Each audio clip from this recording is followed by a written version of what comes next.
Samantala sa ikalawang bahagi po ng unang balita, special assignment kaugnay naman ang ika-4 na State of the Nation address ni Pangulong Aquino.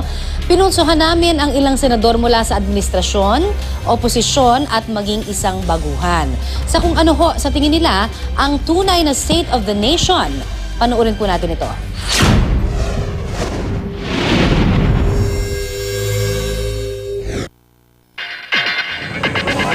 Pinagmamalaki natin lahat na 7.8% yung first quarter growth ng 2013.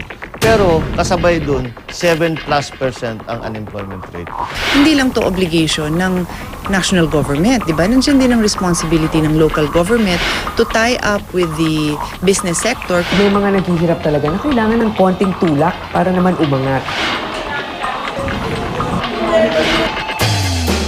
Pagmamalaki natin na we passed, di ba, landmark laws on healthcare, reproductive health, PhilHealth law, and also the sin tax law. Now is the time na talagang maramdaman ng tao yung effect na yon. Bago pa natin isipin kung paano payamanin, kung paano maging matalino ang ating mga mamamayan, unahin na natin na sila healthy. Kailangan yung mga public hospitals natin, dagdagan pa rin ng mga equipment para na gumagana. Yung ating sistema ng edukasyon, naging standardized yung K-12 program.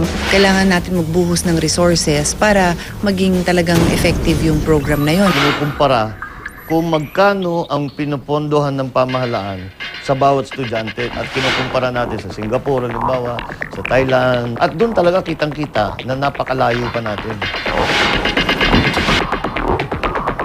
Isa sa pangunahing problema na lagi nababanggit ng mga prospective na foreign investor ay yung problema natin sa kuryente. Sustainable transportation, more investment in mass transportation. Napapag-iwanan din yung mga kaso sa korte. Kailangan talaga ng judicial support at reform kasi napakatagal bago malutas ang isang kaso.